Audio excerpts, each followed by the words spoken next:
Good evening, everybody.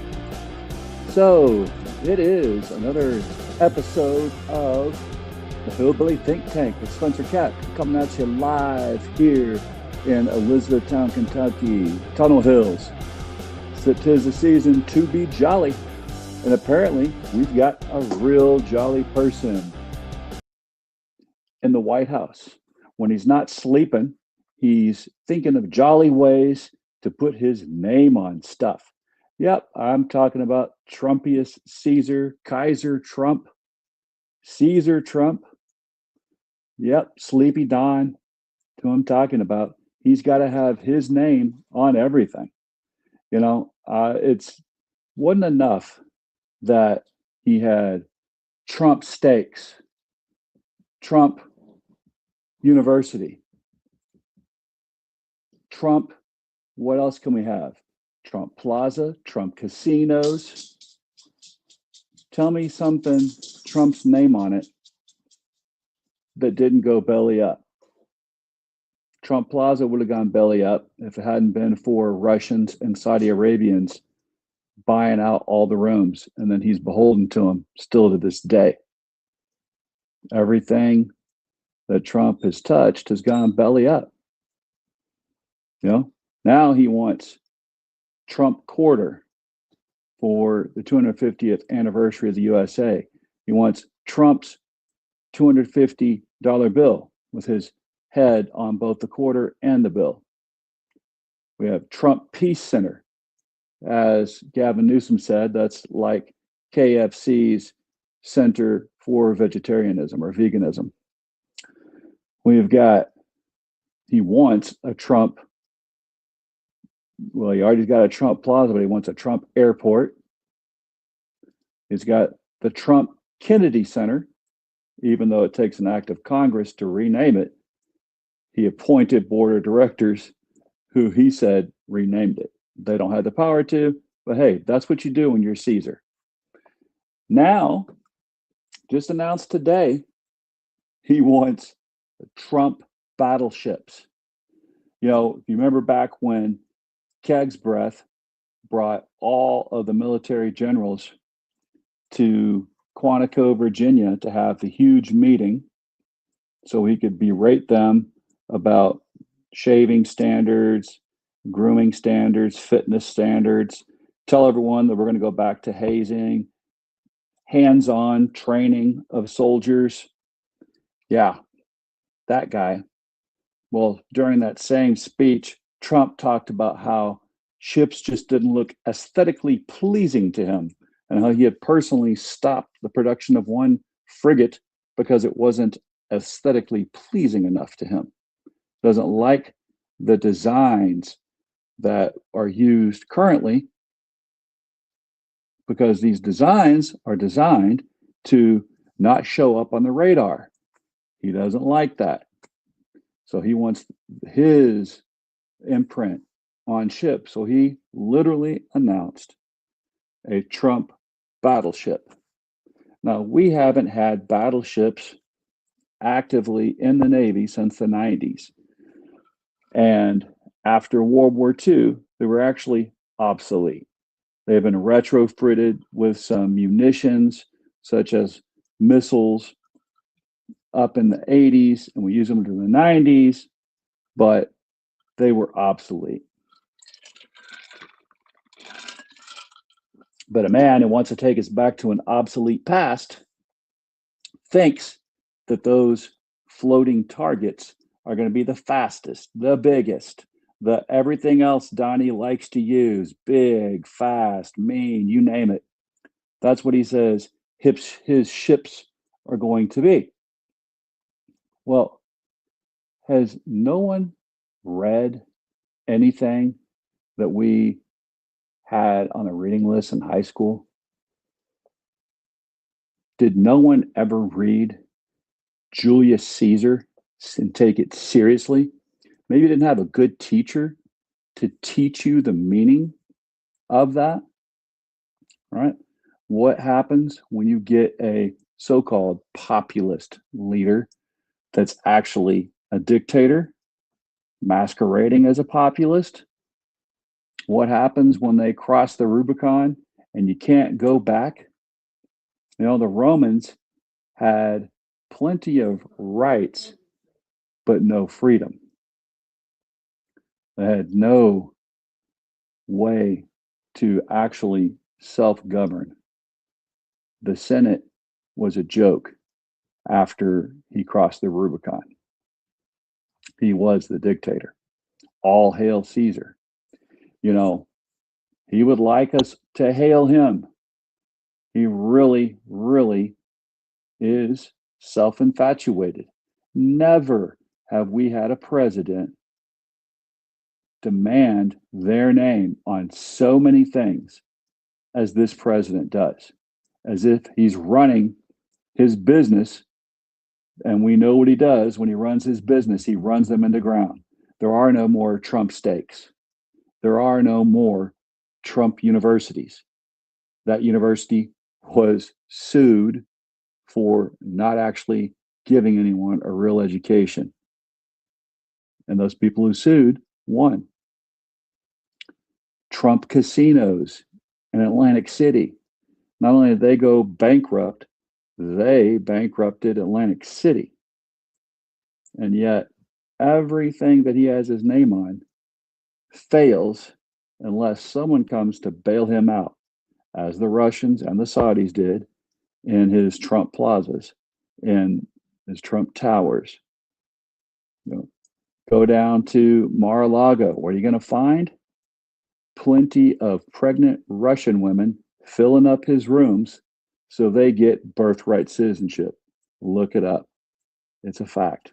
There have been many reputable news sources print stories and do documentaries about this.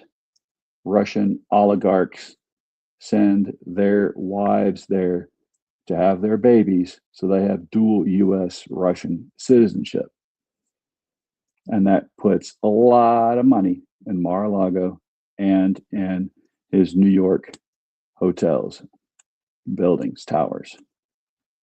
Everything else, belly up. Who really bought his $250 sneakers besides members of the cult? Who really thought that Trump steaks were going to be quality products and has their freezer full of them? That went belly up. There should be an awakening. We should see what's happening. Again, we've got two companies here in Elizabethtown. They're going belly up. The company that makes brakes, and more importantly, Blue Oval SK is going to lay off 1,600 employees come February, all because that big, ugly bill took away all the incentives for the EVs.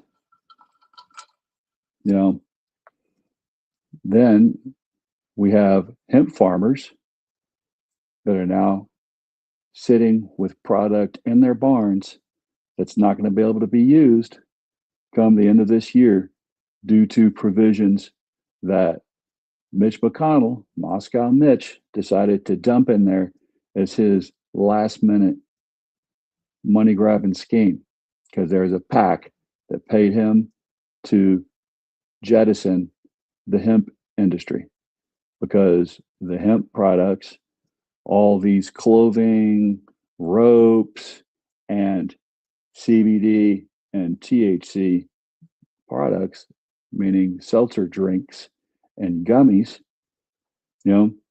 they're hurting two markets that are hurting because of the tariffs. One of those markets is my other favorite Kentucky market, bourbon, brown liquor.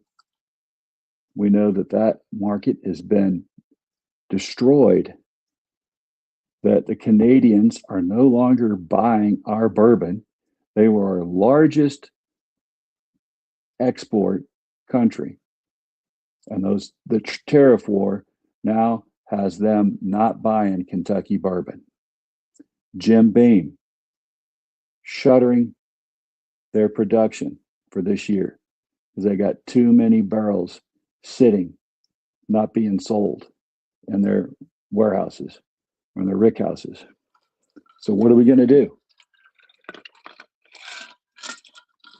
Are we going to keep on voting for more and more people with R by their name just because we've been buying a lie for so long and drinking the Kool-Aid now for so long?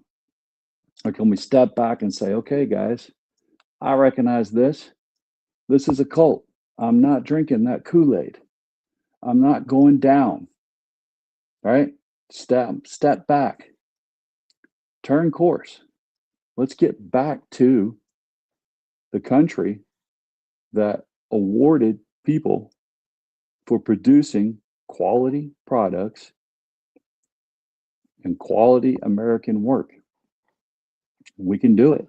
We were doing it.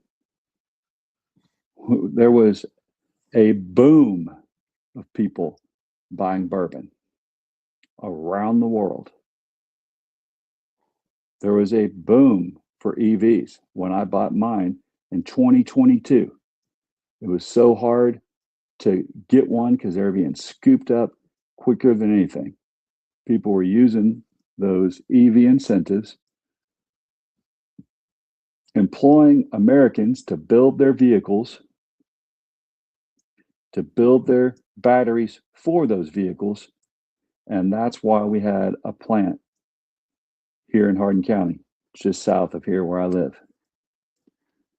That's why Elizabethtown was booming. The fastest growing city in Kentucky. But now, policies enacted by people with R's by their name have destroyed something good for this county. And all these businesses that sprung up expecting to be able to cater to folks with good paychecks coming from these factories here, what are they going to do? What are we going to do when this economy slows down? I don't want it to slow down. I want to see us vote for people who care about working class folks, not just the trust fund babies. You know, the trust fund babies, they're going to take care of their own no matter what. But we got to make sure that real working class folks are taken care of. We can't buy the lie anymore. So, you know, for us to have a real Merry Christmas, we all got to be merry together. It can't just be the people at the top. It can't just be them sitting there with good presents under the tree for their kids. You know, we need an economy that works for everyone. And obviously, it's got to be obvious by now, we can't do that by voting for folks just because they have an R by their name. That doesn't automatically make them folks who care about those who roll up their sleeves for a living. It's obvious they don't.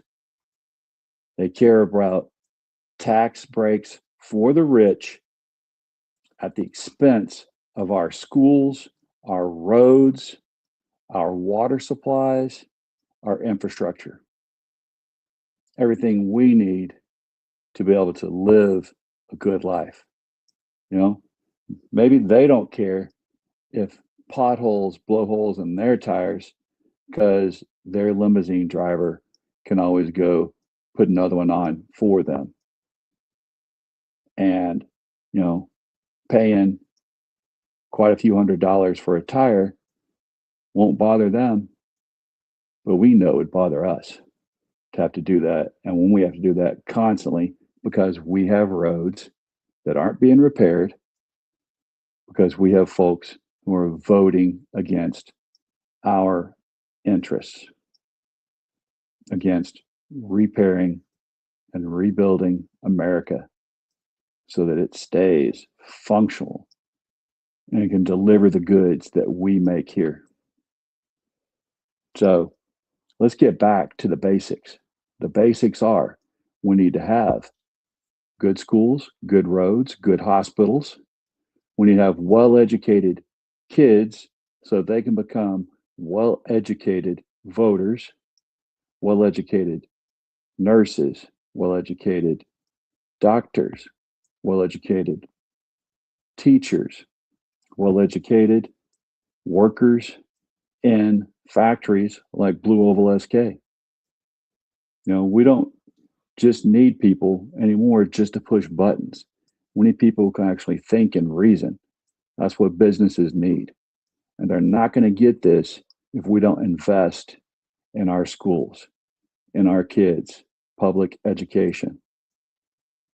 Now, Kentucky, we had a chance last election cycle to make sure that Kentucky schools didn't get sold down the river to the rich folks so the rich folks could quit paying taxes for public schools. And we voted not to have vouchers here in this state. We voted the right way, and that shows we know how important it is that education, public education, be truly taken care of. That our kids need a good education to be productive, responsible citizens as adults. We know that.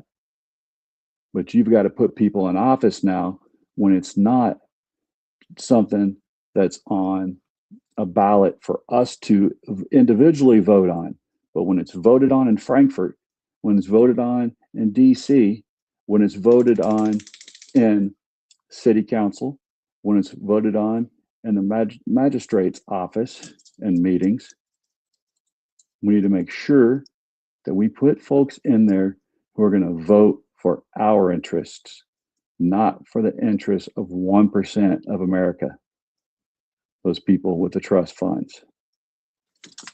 We can do it. It's up to us now. We've got to act. For too long, we've let them pretend that they have the working folks in mind. They've proven now they don't. We see that our healthcare premiums are going up after December 31st. We know that. We know that rural hospitals in so many counties in the state are going to be shut down. The only ones that'll be left will be ones in places like Lexington, Louisville, the bigger cities. We don't need everyone to have to travel to Lexington, Louisville, Nashville to get their medical care. We want them to be able to do it in their own hometown, get quickly healed, and get back to being a productive worker. So, all right, I got Steve here asking a question. It says, hello from America. I don't have PayPal. Do you have a question about the USA? The A in USA stands for America. Anything you would like to tell us viewers? I'm not sure what PayPal has to do with it, but, and Steve, not quite sure where you are. Yeah, I'd like to tell the viewers that, we're about three things here in America, in Kentucky, especially life, liberty, and the pursuit of happiness. And here in Kentucky, we understand that united we stand, divided we fall. That means we are our brother's keeper, our sister's keeper, and we love our neighbors as ourselves. That's how we stay united and keep from falling. So y'all, hopefully we can have a very Merry Christmas, and we can plan that in this coming year, we're going to make a change. We're going to start a new year with new determination to take back this nation for folks who work and folks who believe in individual liberties, who believe in that First Amendment, that Second Amendment, those all the amendments we have, especially those first 1 through 14, that give us our rights as U.S. citizens, our inalienable rights, our Bill of Rights. All right, we know 1 through 10 is a Bill of Rights, but the ones that came after the Civil War that made sure we included all America, to me, that's the full Bill of Rights. And that's what we're going to make sure we get back to. We've been neglecting, especially that first one, right? That right to free speech, the right to redress our grievances in peaceful assemblies, and to let those in power know we are not going to take anymore.